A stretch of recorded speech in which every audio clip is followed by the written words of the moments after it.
Bonjour, bonsoir, bienvenue dans cette nouvelle vidéo dans laquelle on va faire un petit review ensemble de tous mes achats que j'ai fait durant le mois d'avril. Comparément à la semaine dernière, j'ai mon verre. Je pense que j'ai dit la semaine, mais c'est le mois dernier. Donc, j'ai le goût de commencer aujourd'hui avec les colis Amazon et c'est exactement ça qu'on va faire. Donc, ce petit-là, vous avez pu deviner grâce à la miniature. C'est une Funko Pop assez spéciale.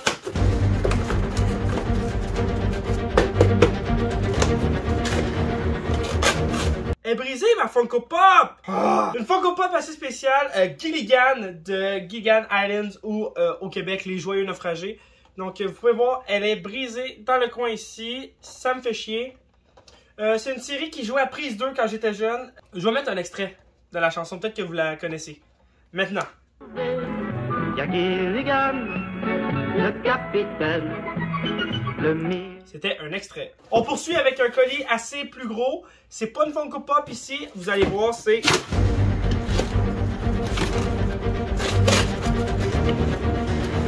C'est un item assez... Une banque assez spéciale car elle est à l'effigie de Spider-Man. On peut mettre les sous dans la fente juste ici. Qu'est-ce qui est le fun, c'est qu'on n'est pas obligé de casser la tirelire parce qu'il y a un petit bouchon juste ici. Et honnêtement, je la trouve vraiment belle. Puis ça fait une très belle décoration. Par exemple, on va faire ça comme ça. Ok, c'est peut-être compliqué là, mais... Vous comprenez? Ciao! Prochain, c'est une petite enveloppe. Donc, vous pouvez vous attendre à ce que ça soit un petit film. Oh my god! Je m'attendais pas à ça! C'est le film Mommy de Xavier Dolan, car comme vous savez, j'aime toujours privilégier les films qui viennent d'ici, les films québécois. C'est un petit coffret, ben c'est pas un coffret, j'appellerais pas ça un coffret, mais c'est un petit carton dans lequel le film est situé juste ici. C'est mon film préféré de Xavier Dolan jusqu'à maintenant, dans toute sa carrière. J'ai hâte d'écouter la série qu'il a faite avec Illico. Mais comme que je viens de dire, c'est sur Illico, donc c'est dur d'accès. Mais sinon, très fier de mon petit achat. Vu qu'on était dans les films, on va poursuivre avec les films que j'ai achetés durant le mois. Je me suis promené un peu partout comme d'habitude, donc beaucoup de maisons, de Marketplace. Dans la région de Saint-Rémy, je suis allé chercher Evil Dead, le remake de 2013.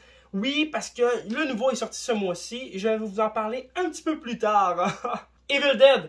C'est un remake du premier sorti en 81, si je me trompe pas, ou 83. Ah, j'ai la puce à l'oreille. Oh, je m'attends à moi-même. Donc, c'est ça, film classique, Evil Dead, qui est largement moins...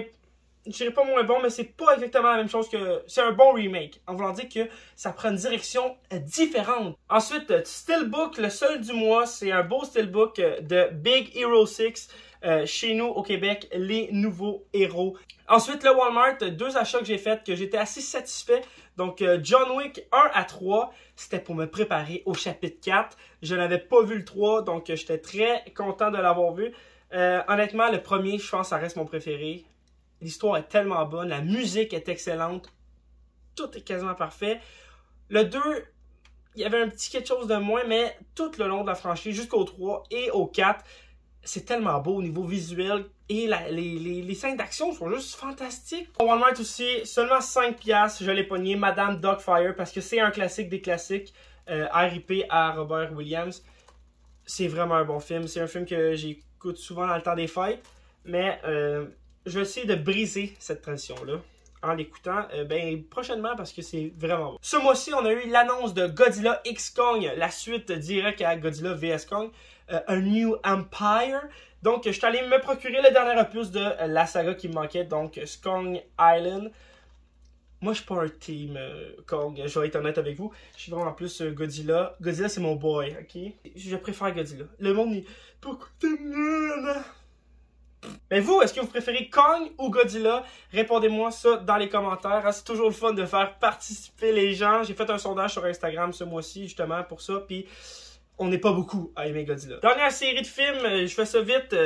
47 Ronin avec Keanu Reeves. C'était pas si pire que ça. Très beau au niveau des effets spéciaux de toutes les créatures. J'ai aimé ça, honnêtement. Je l'avais vu au cinéma à l'époque.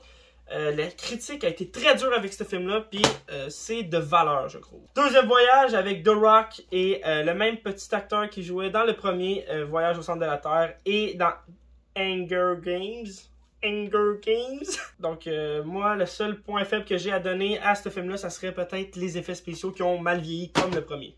On enchaîne avec Piranha DD, qui est la suite de Piranha, premier du nom. Je l'ai vu seulement une fois celui-là, mais le premier steelbook que je me suis acheté moi-même. C'est Piranha, premier du nom. Ça fait partie de mes items rares de ma collection, en voulant dire que ça a beaucoup de saveurs. Beaucoup de saveurs sentimentales. Comme le mois passé, j'ai acheté des Marvel que j'avais déjà, ben j'ai refait la même chose avec Hulk, seulement pour avoir le cover vert, parce qu'il n'y a aucun autre film que j'ai qui a ça. Je trouvais ça assez cool que ce Hulk, ben l'incroyable Hulk, assez sous-estimé à mon goût, avait ce petit cover-là vert. Et c'est pour ça que je suis allé le chercher. Ghost Rider 2, la revanche de l'esprit, ou esprit de vengeance, pardonnez-moi. Bam! Avec Nicolas Cage encore, à la fin, il devient, me semble, enflammé de bleu. Tout en parlant de bleu, on va rester dans le code de couleur avec le Avatar premier du nom. Hey, c'est vieux, le 36,99 au Blockbuster. Ça n'existe plus, les Blockbusters. Les Blockbusters, c'était, pour ceux qui ne savent pas, un genre de Vidéotron avec lequel tu pouvais... Ben, c'est un centre de vidéo où est-ce que tu pouvais aller chercher tes films, aller les reporter, un peu comme un Vidéotron. Il me reste seulement à aller chercher le 2 dans les prochains jours. Age of Tomorrow, c'est ce film avec Tom Cruise dans lequel il recommence la même journée jusqu'à temps de trouver la solution. Je sais peut-être pas le bon résumé, là, mais de ce que je me souviens, c'était ça, c'est que vivre, mourir, recommencer. Ensuite, en dernier, les deux Percy Jackson, le 1 et le 2. C'est des films que j'aimais beaucoup quand j'étais jeune. Et malheureusement, il n'y a pas de troisième film qui s'est fait avec le temps. Mais il y a une série qui s'en vient sur Disney+. Et ça me met en sorte que je suis curieux. Je suis tanné de moi-même. Savez-vous c'est quoi le problème en ce moment? C'est que je prends pas mon temps. Je dois prendre mon temps, j'ai pas bu d'eau encore. C'est peut-être ça le problème. Faut que je prenne une pause des fois.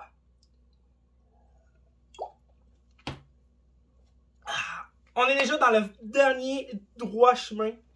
Ça se dit pas. C'est les livres, tout ce qui est manga. Oui, des mangas. Je pense que c'est la première fois que je vous en montre un. Et c'est mon manga préféré, le Death Note. J'ai l'intention d'acheter les 6 tomes de la Black Edition. Très beau, moi je trouve vraiment très beau. Et l'histoire est aussi intéressante en livre que quand je l'ai écouté en animé. Moi, qu'est-ce qui m'a introduit à l'univers Death Note? C'est le film de Netflix en live action. Qui, au premier visionnage, si t'es pas un fan de Death Note, ou t'es peut-être moins connaisseur, tu peux trouver que le film est excellent. Peut-être pas excellent, qui est bon. C'est un bon film. Mais ensuite, quand j'ai écouté l'animé et que je me suis retapé le film une deuxième fois, là, j'ai remarqué que ça avait pas de sens. Ils ont beaucoup trop américanisé la chose, d'après moi. Et c'est pour ça que j'avais le goût de me plonger dans le manga original, la source pure. Hein, qu'est-ce qu'il peut avoir de mieux que The Real One? Sinon aussi, petite BD Batman Fortnite, qui est la suite directe de Batman.0. Vraiment plus petit, hein? Vous pouvez voir la différence. J'avais gravement apprécié cet opus-là. Oh, je cache un peu tout avec ma main. Mais je trouve que la suite était vraiment décevante. C'était trop court. Même l'histoire... bof. Et les dessins étaient pas pareils. Je m'attendais à ce que ce soit dans la même continuité, mais c'est pas fait par les mêmes dessinateurs. Et la pâte artistique était bien moins belle dans celui-là. Point.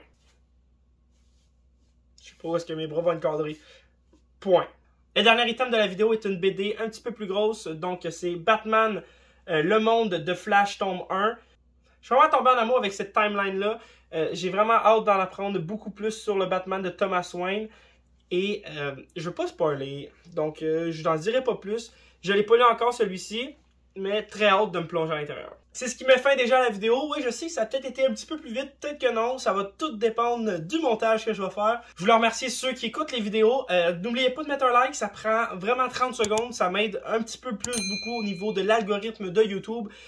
Et sur ce, je vous lance cette phrase magique qui va devenir iconique avec le temps. Je pense que dans des années après ma mort, on va la ressortir puis on va dire ce génie-là, il disait ça. quand vous allez au cinéma, mangez votre popcorn sans beurre parce qu'avec du beurre, c'est dégueulasse. Ciao!